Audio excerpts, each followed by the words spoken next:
اپنے آپ پر آ جاؤں تو شام کو عراق کو شام سے ملا دوں، مرد کو عورت کو مرد بنا دوں۔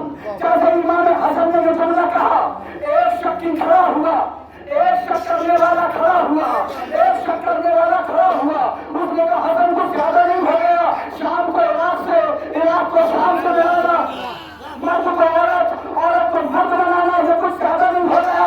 جیسے اس نے فکرہ کہا، امام نے اسے غور سے دیکھا اور دیکھنے کے بعد کہا، اما تستحینا ان تقوموا بین الرجال، عورت ہو کے مردوں میں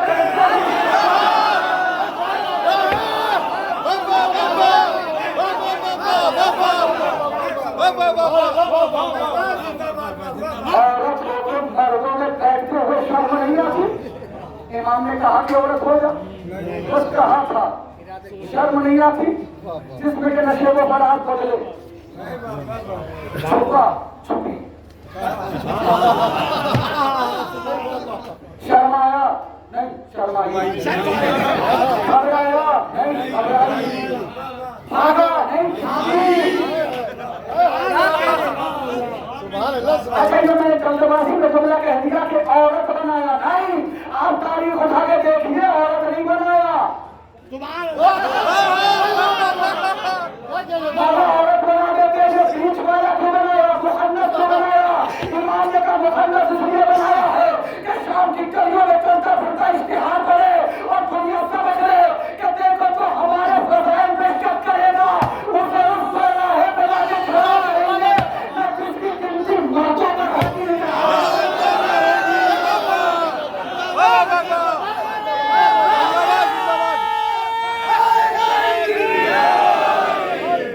کمال ہے خدا کی قسم، آپ کبھی غور کریے گا معصومین کی سیرت کو، لیکن جو سیدہ کا لال حسین ہے اس کا مزاج ہی الگ ہے۔ علی نے اپنے گستاخ کو کتا بنا کے چھوڑا، حسن نے اپنے گستاخ کو عورت بنا کے چھوڑا، لیکن کمال ہے امام حسین کا، مجرم جب کربلا میں آیا اور اپنے آپ کو حسین کے قدموں پہ گرایا تو حسین نے علیہ السلام بنا کے چھوڑا۔ یہ ہے میرا حسین۔ اور خدا کی قسم آج تم جمع ہوئے ہو، کبھی یہ نہ سوچنا کہ ہم حسین سے محبت کرتے ہیں، کبھی غور کرنا کہ سیدہ کا لال آپ سے کتنی محبت کرتا ہے۔ زخموں سے چور ہے حسین، اکبر کے سینے سے نیزہ نکال چکے ہیں حسین، علی اصغر کا زخمی گلا دیکھ چکے ہیں حسین، عباس کے بازو نہر فرات کو اٹھا چکے ہیں حسین۔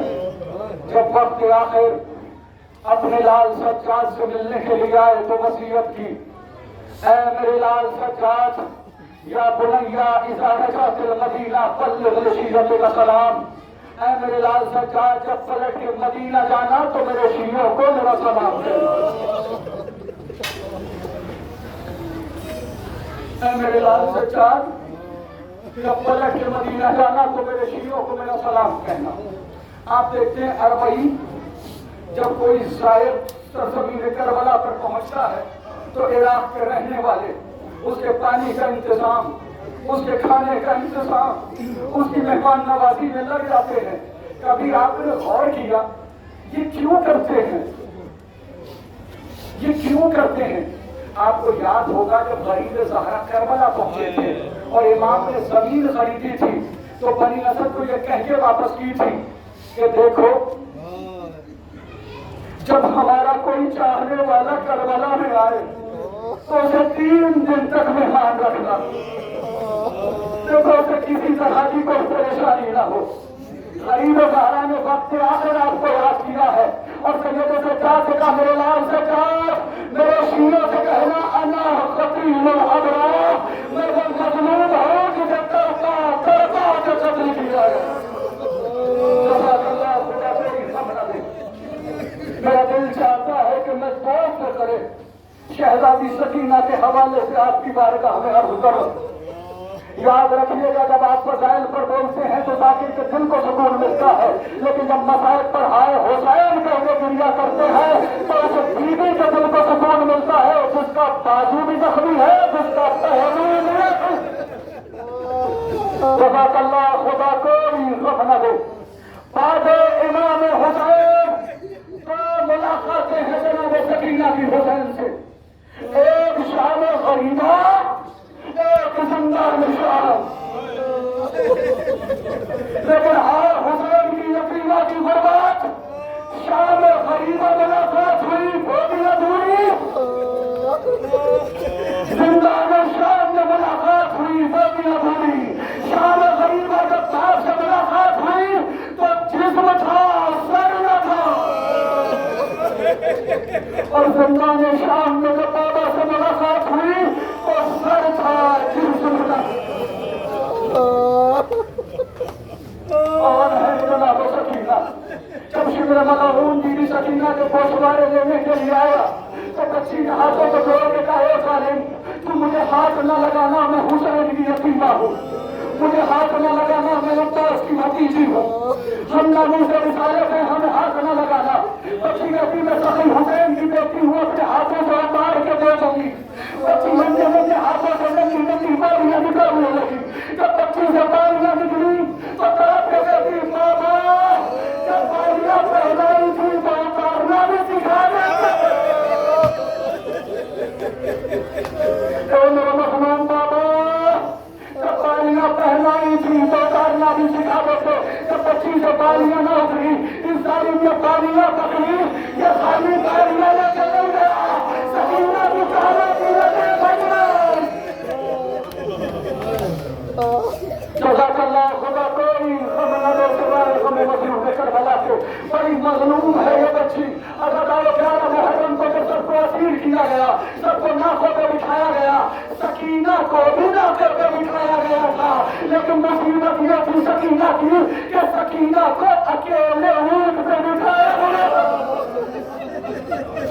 آپ مجھے انصاف سے بتائے ہیں، جن کی آنکھ میں آنسو نہ آ سکے وہ سینے سے ہاتھ مار کے کہیں ہائے حسین،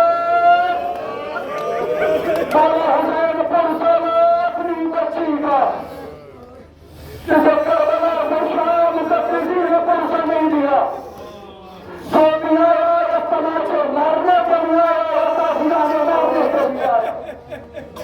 جانتے ہو بچی کو کیسے اسیر کیا گیا؟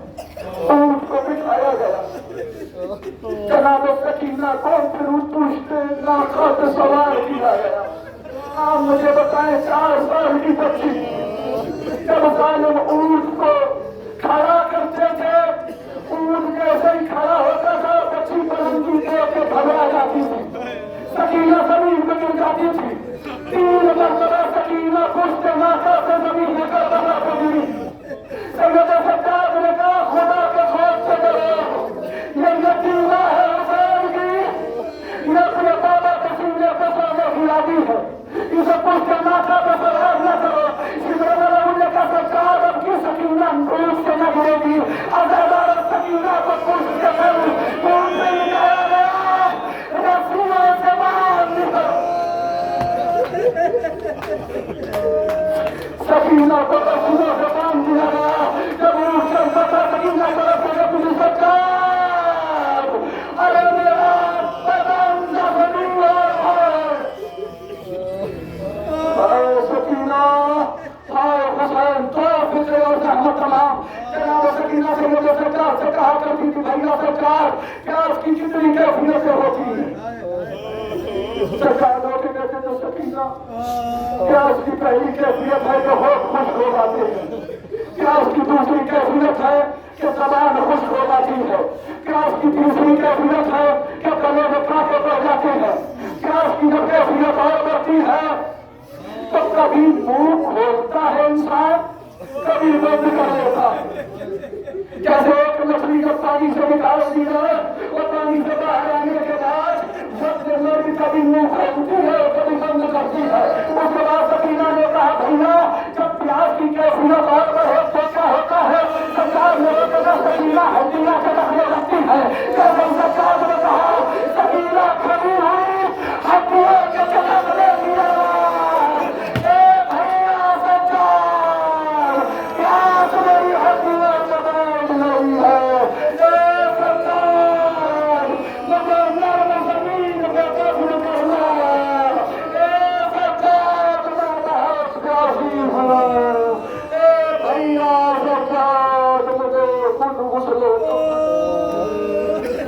لعنة الله على قوم الظالمين إنا لله وإنا إليه راجعون